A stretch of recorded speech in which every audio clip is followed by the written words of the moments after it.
नमस्कार साथियों, मैं हूं कृष्णानंद सिंह और आप देख रहे हैं YouTube channel education portal Krishna.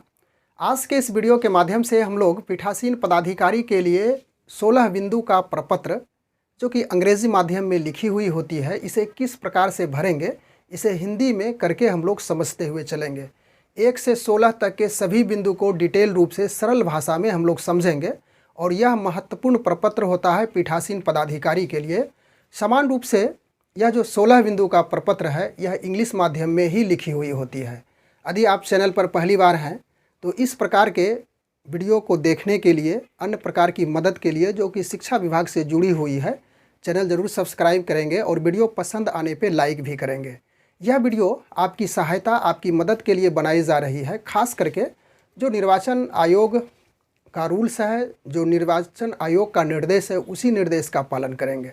तो चलिए हम लोग यह जो 16 बिंदु का प्रपत्र है पीठासीन पदाधिकारी के द्वारा भरा जाना है, उसको किस प्रकार से भरेंगे, एक एक पॉइंट को हम लोग बोर्ड पर आकर समझते हैं। यह लोकसभा आम निर्वाचन 2024 है। इस प्रकार से जब भी लोकसभा आम निर्वाचन या कोई भी निर्वाचन हो तो यहाँ पे साल अंकित रहेगा। यह सामान्य रूप से हर निर्वाचन के लिए होता है। कुछ कुछ तब्दीलियाँ होगी तो उसे हम लोग समय समय पे उसको अपडेट करते चलेंगे। उसके बाद यहाँ पे खाली स्थान संसदीय निर्वाचन क्षेत्र, जिस निर्वाचन क्षेत्र में आप मतदान के लिए जा रहे हैं तो यहाँ पे फिलअप रहेगा। सपोज कीजिए कि आप जमुई लोकसभा निर्वाचन क्षेत्र में गए हों तो यहाँ का मेंशन रहेगा। उसके बाद यदि आप बांका निर्वाचन क्षेत्र में कार्य किए हों तो यहाँ स्वतः पहले से ही यहाँ पे मेंशन रहता है। तो चलिए हम लोग 27 बांका इसको लिख देते हैं। यह आपको लिखने की आवश्यकता नहीं है, जिस लोकसभा क्षेत्र में आप जाएंगे यहाँ पे फिलअप रहेगा। तो 27 बांका संसदीय निर्वाचन क्षेत्र पीठासीन पदाधिकारी के लिए 16 बिंदु का प्रपत्र है। यह अंकित रहेगा ऊपर में और 1 से आपका यहाँ तक 16 तक जो दिया हुआ है, सभी बिंदु इंग्लिश मीडियम में ही लिखी हुई होती है। इसे समझ करके आपको भरना है। तो यह 1 नंबर का जो बिंदु है, यह बता रहा है कि पोलिंग बूथ नंबर, बहुत सिंपल है, मतदान केंद्र संख्या। पोलिंग बूथ नंबर का अर्थ हो गया कि मतदान केंद्र संख्या आपकी क्या है। तो यहाँ पे लिख देंगे जो भी मतदान केंद्र संख्या हो। इसमें हम लोग काल्पनिक तौर पे सभी प्रविष्टियाँ करेंगे और जो आपका जो वास्तविक है, जिस लोकसभा में आप कार्यरत हैं और वहाँ का जो वास्तविक पोलिंग बूथ नंबर है उसी को डालेंगे। तो चलिए हम लोग एक कल्पना के तौर पे यहाँ पे कुछ डाल देते हैं, 192 पोलिंग बूथ नंबर। इसके बाद दूसरा बिंदु है CPF डिप्लॉयड, यस या नो। तो डिप्लॉयड का अर्थ होता है कि वहाँ पे CPF तैनात किया गया है, तो आप यस या नो में जवाब देंगे। यदि तैनात है, CPF डिप्लॉयड है, CPF तैनात है तो यस करेंगे और यदि नहीं है तो नो करेंगे। यानी CPF डिप्लॉयड यस या नो। तो यदि नहीं है तो यहाँ पे एन कर देंगे। इसका अर्थ हो गया कि CPF उस बूथ पे 192 बूथ पे डिप्लॉयड नहीं है, तैनात नहीं है।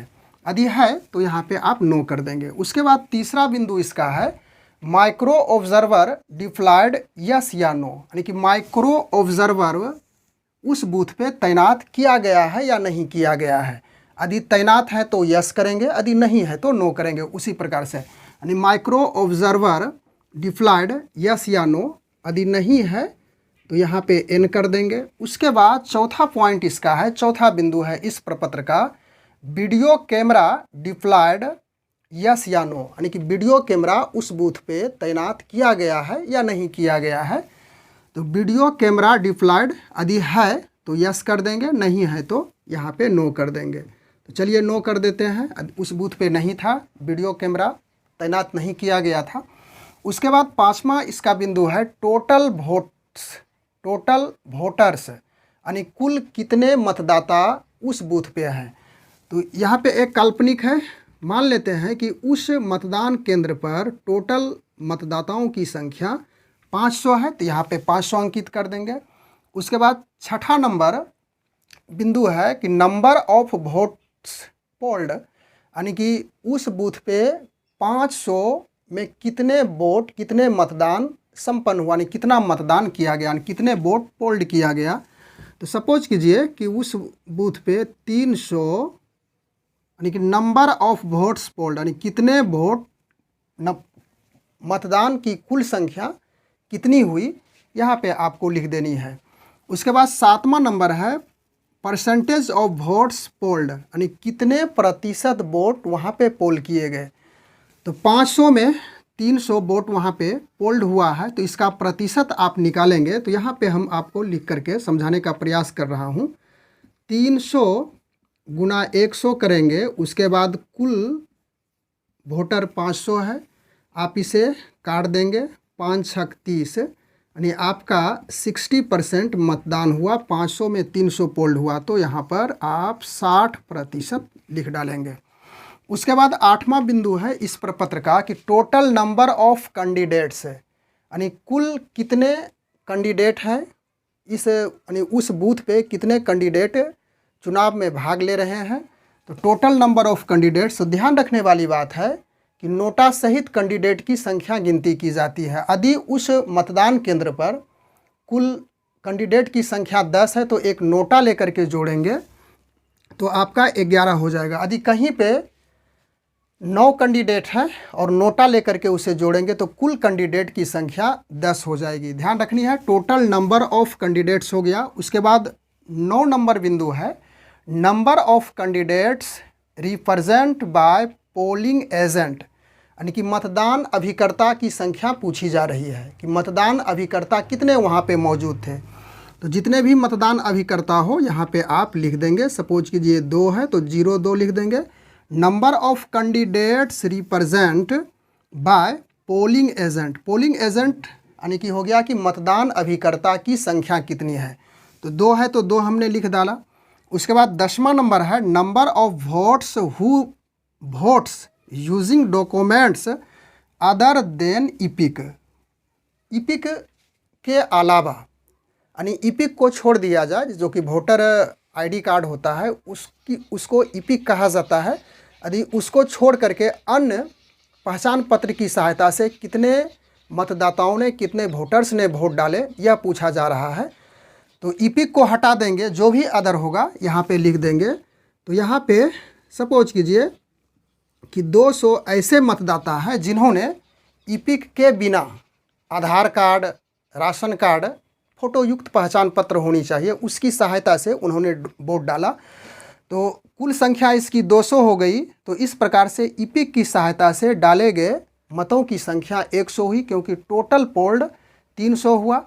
तो number of votes who votes using documents other than EPIC, यानी कि ईपिक के अलावा, तो टोटल 200 हो गया। उसके बाद अगला यहाँ पे हम लोग 11 नंबर पॉइंट में आते हैं कि whether mock poll done in the presence of agent, यानी कि जो मतदान अभिकर्ता है, पोलिंग एजेंट है, उसकी उपस्थिति में मॉक पोल, जो शुरू में मॉक पोल किया जाता है प्रारंभिक दौर में 5:30 बजे से जो टाइमिंग है उस स्थिति में, तो जी कितने एजेंट के समक्ष है, यानी whether mock poll done in the presence of agent, यानी कि जो मतदान अभिकर्ता है उसके समक्ष में मॉक पोल किया गया या नहीं किया गया। तो यह 2 स्थितियां होती है। यदि मतदान अभिकर्ता, पोलिंग एजेंट, उस समय जो टाइमिंग होती है 5:30 बजे से आप 15 मिनट वेट करेंगे, यानी कि 5:45 से यदि वह मतदान अभिकर्ता नहीं पहुंचते हैं तो वैसी स्थिति में मॉक पोल कराया जाता है। तो उस स्थिति में यहाँ पे आपको नो करना है कि पोलिंग एजेंट वहाँ पे प्रेजेंट, वहाँ पे उपस्थित नहीं थे, तो नो करेंगे। यदि पोलिंग एजेंट उपस्थित है तो वैसी स्थिति में यहाँ पे आपको यस करना है, यानी whether mock poll done in the presence of agent, तो यस या नो है तो यहाँ पे उपस्थिति में हम लोग मॉक पोल कराएंगे, तो वैसी स्थिति में यहाँ पे यस कर देंगे। उसके बाद 12 नंबर पॉइंट बता रहा है वेदर मॉक पोल क्लियर्ड, यानी कि जब मॉक पोल की प्रक्रिया समाप्त हो गई उसके बाद CRC किए या नहीं किए, क्लियर सभी किया गया कि नहीं किया गया, वह यहाँ पे इंडिकेट कर रहा है। तो निश्चित रूप से यह प्रक्रिया तो पूरी की ही जाती है, तो उस स्थिति में यहाँ पे आपको यस कर देना है। उसके बाद 13 नंबर है whether machines closed and sealed properly in the presence of agents, यानी यह कहा गया है कि क्या मशीन जो सीलिंग की प्रक्रिया है, उसके बाद जो बटन क्लोज्ड किया गया, उसके बाद क्लोज करने के बाद सीलिंग की जो प्रक्रिया है, तो वह जो मतदान अभिकर्ता है उसकी उपस्थिति में किया गया या नहीं किया गया। तो निश्चित रूप से यहाँ पे किया जाएगा उसके जो मतदान अभिकर्ता है उसकी उपस्थिति में। तो यहाँ पे आपको यस कर देना है। उसके बाद 14 नंबर बिंदु है, whether 17C given the polling agents after obtaining their signature. तो इसे भी आप यस कर देंगे, यानी कि 17C जो प्रपत्र है, 17C जो फॉर्मेट आता है, उसमें सिग्नेचर जो एजेंट है उसका लिया गया या नहीं लिया गया। तो निश्चित रूप से लिया ही जाता है, यहाँ भी आप यस कर देंगे। उसके बाद 15 नंबर बिंदु है, number of votes who have votes after 5 PM by receiving the token at the end of polling hour. ऐसी प्रक्रियाएं हैं, ऐसा रूल्स रेगुलेशन है कि यदि मतदान की जो अंतिम समय है वह 6 बजे तक है और 6 बजे के पहले तक उसमें अनेक संख्या में मतदाता उपस्थित हैं, और उसके बाद टाइमिंग हो जाने के बाद 5 बजे के बाद जो 1 घंटे के टाइम बचती है, उस समय पीठासीन पदाधिकारी के द्वारा एक टोकन दिया जाता है और टोकन पीछे से प्रारंभ किया जाता है। यदि वैसी स्थिति है, लंबी कतार लगी हुई है, लंबी लाइन लगी हुई है, तो पीठासीन पदाधिकारी को टोकन दिया जाता है वोट देने के लिए, और उस स्थिति में टोकन के बाद फिर जो अगला मतदान करता है, जो मतदाता है, वह यदि आते हैं तो उसको रोक दिया जाता है, होल्ड कर दिया जाता है 6 बजे के बाद। तो उस स्थिति में कह रहा है कि number of votes who have votes after 5 PM 5 बजे के बाद by receiving the token at the end of polling our.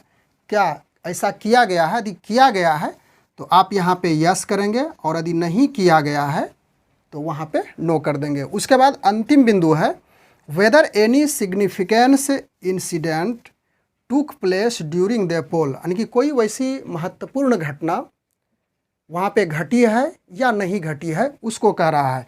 तो यदि कोई वहाँ पे वैसी इंसिडेंट, कोई घटना घटी है, यानी उस प्लेस पे ड्यूरिंग जब पोल चल रहा है, तो उस स्थिति में यदि घटी है तो यहाँ पे यस करेंगे, और यदि नहीं घटी है तो यहाँ पे एन कर देंगे, नो कर देंगे। और अंततः यहाँ पे पीठासीन पदाधिकारी का पीओ का सिग्नेचर होता है। उसके बाद यह फाइनली रूप से जो 16 बिंदु का प्रपत्र है फुलफिल हो जाता है। तो इस प्रकार से इस वीडियो के माध्यम से हम लोग इस बात को समझने के लिए उपस्थित हुए थे कि यह जो प्रपत्र पीठासीन पदाधिकारी के लिए 16 बिंदु का होता है, यह इंग्लिश मीडियम में लिखा होता है, और इसे हम लोग हिंदी में करके समझने का प्रयास किया, और 1 से 16 तक के जितने भी बिंदु थे हम लोग एक काल्पनिक तौर पे एक कल्पना करके इसको भरने का प्रयास किया। और जहाँ पे आप मतदान करा रहे हैं जिस बूथ पे, तो अंततः आप इसी का अनुकरण करके, आप इससे मदद लेकर के इस वीडियो के माध्यम से आप अपने प्रपत्र को भर सकते हैं। बस आज के वीडियो में इतना ही। Thanks for watching, good bye.